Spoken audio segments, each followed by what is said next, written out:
जी बिस्मिल्लाहिर्रहमानिर्रहीम, अस्सलाम वालेकुम। कामना नशद आपकी खिदमत में हाजिर। आपसे रिक्वेस्ट है कि चैनल को सबसे पहले सब्सक्राइब कीजिएगा ताकि हर आने वाली वीडियो का लिंक आपको मिल सके। ज़रताज गुल की बात करते हैं। 2 रोज़ कबल ज़रताज गुल को आपको मालूम है कि वो पेशावर हाई कोर्ट पहुंची।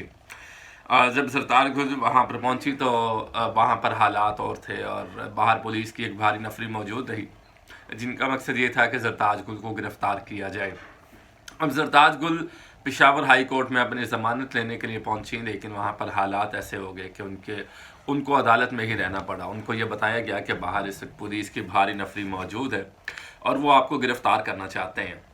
उसके बाद उन्होंने फ़ैसला किया कि वो हाई कोर्ट में ही मौजूद रहेंगे। फिर ऐसा हुआ कि हाई कोर्ट, जो पेशावर हाई कोर्ट है, वहाँ से ऐलानात शुरू हो गए और ये कहा गया कि जो लोग हाई कोर्ट के दायरे में मौजूद हैं, जो हाई कोर्ट के अंदर मौजूद हैं, वो बाहर आ जाए क्योंकि दरवाज़ों को बंद करना है। लेकिन ज़रताज गुल ने ये फ़ैसला किया कि हमने बाहर नहीं जाना है, क्योंकि अगर हम बाहर गए तो हमें पुलिस गिरफ़्तार कर सकती है। उनकी जो वकील थी, उन्होंने बल्कि ये भी कहा कि हमें बिस्तरा ला दें, हम यहीं पर रहेंगे आज की रात।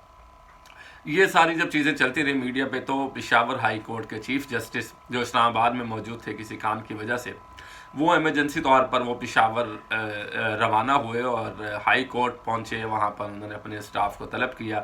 9 साढ़े 9 के लगभग वो वहाँ पहुंचे और उन्होंने अपने स्टाफ को सबसे पहले ये कहा कि ये बेटी है, बेटियों को एहतराम और इज़्ज़त देनी चाहिए, बेटी को सबसे पहले खाना खिलाएं।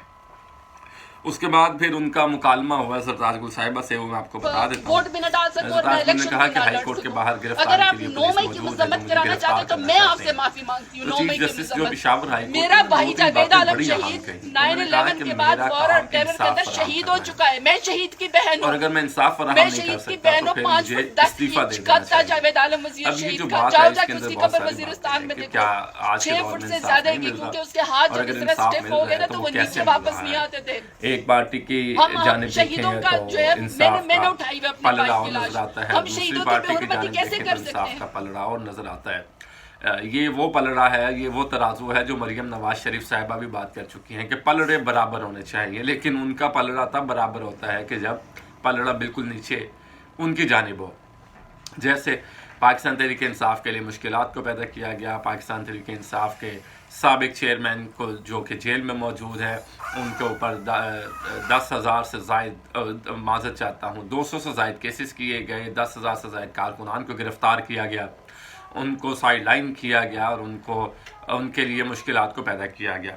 तो ये सारी बातचीत है। वो वहाँ पर जब पहुँची हैं तो उन्होंने कहा कि मैं एक शहीद की बहन हूँ और मेरे साथ जो हो रहा है ये नहीं होना चाहिए। साथ आपको मालूम है कि ईमान ताहिर, जो मेजर ताहिर सादिक की बेटी हैं, उनको भी गिरफ़्तार किया गया था, फिर उनको थोड़ी देर के बाद रहा भी कर दिया गया अटक से जो है। तो ये सारे मामलात आगे चल रहे हैं। फिर उन्होंने कहा कि अगर 9 मई की बात करते हैं तो मैं हाथ जोड़ कर मुआफ़ी मांगती हूँ, मज़म्मत करती हूँ 9 मई के वाक़े की, और उन्होंने की भी, और वो रोती रहीं। Chief justice Peshawar high court ने ये कहा कि आप रोए ना, आप परेशान ना हो, आपको कोई गिरफ़्तार नहीं करेगा, और अगर मुझे रात को 2 बजे भी अदालत आना पड़ा तो मैं आऊँगा।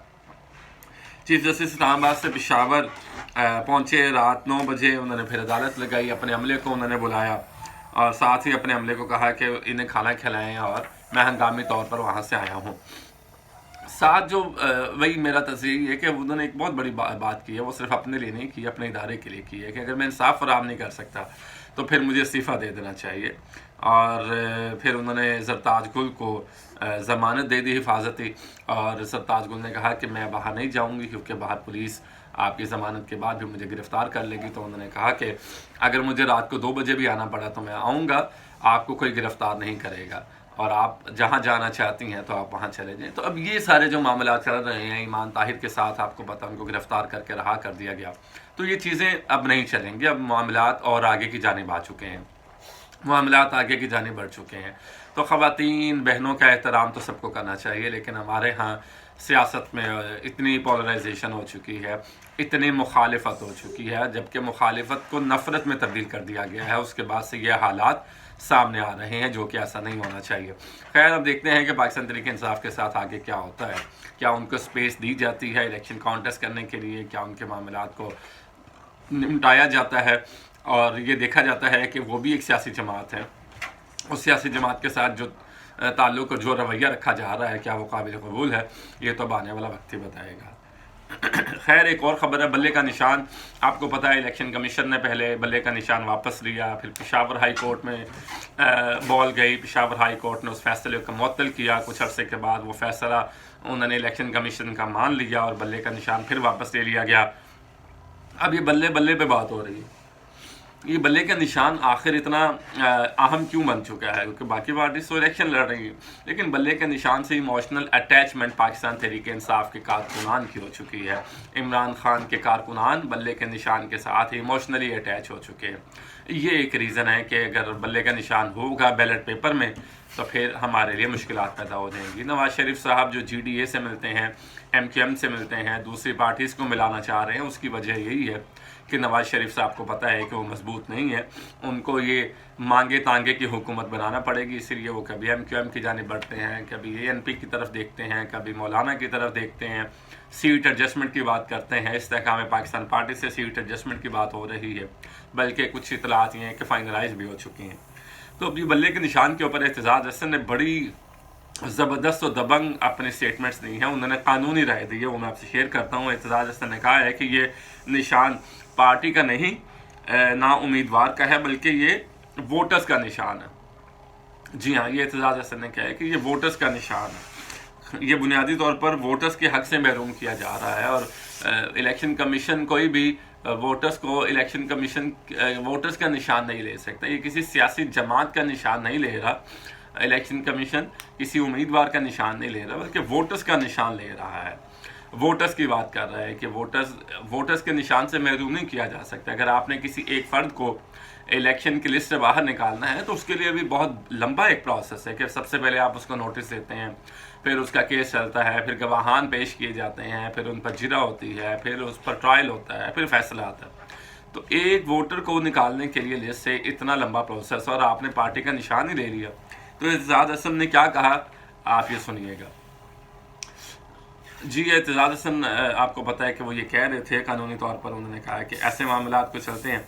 अब एतजाज़ हसन ने यह भी कहा है कि एक सियासी जमात को गैर फ़ाल करना, तहलील करना या उस पर पाबंदी लगाना, ये सिर्फ सुप्रीम कोर्ट का इख्तियार है। ये इलेक्शन कमीशन का कोई इख्तियार नहीं है कि वो किसी सियासी जमात पर पाबंदी लगा दे। इलेक्शन कमीशन ये नहीं कर सकता, ये सिर्फ सुप्रीम कोर्ट कर सकती है। उसमें गवाह पेश होंगे, शहादतें पेश होंगी, जिरा होगी। फिर उन्होंने एक मिसाल दी जो 1978 की उन्होंने बात की कि नैप जो अवामी नेशनल पार्टी की पहली पार्टी थी, उस पर जब पाबंदी लगाई गई या उसको बैन किया गया तो वो भी केस 8 महीने तक चला था। तो आप कैसे बल्ले का निशान वापस ले सकते हैं? तो ये कुछ कानूनी निकात उन्होंने उठाए हैं जिस पर अब कानूनी बहस एक शुरू हो चुकी है। देखते हैं कि कानूनी बहस किस सिमत में जाएगी। अपना ख्याल रखिएगा। अगले व्लॉग में आपकी खिदमत में दोबारा हाजिर होंगे। इजाज़त दीजिए। अल्लाह हाफिज़।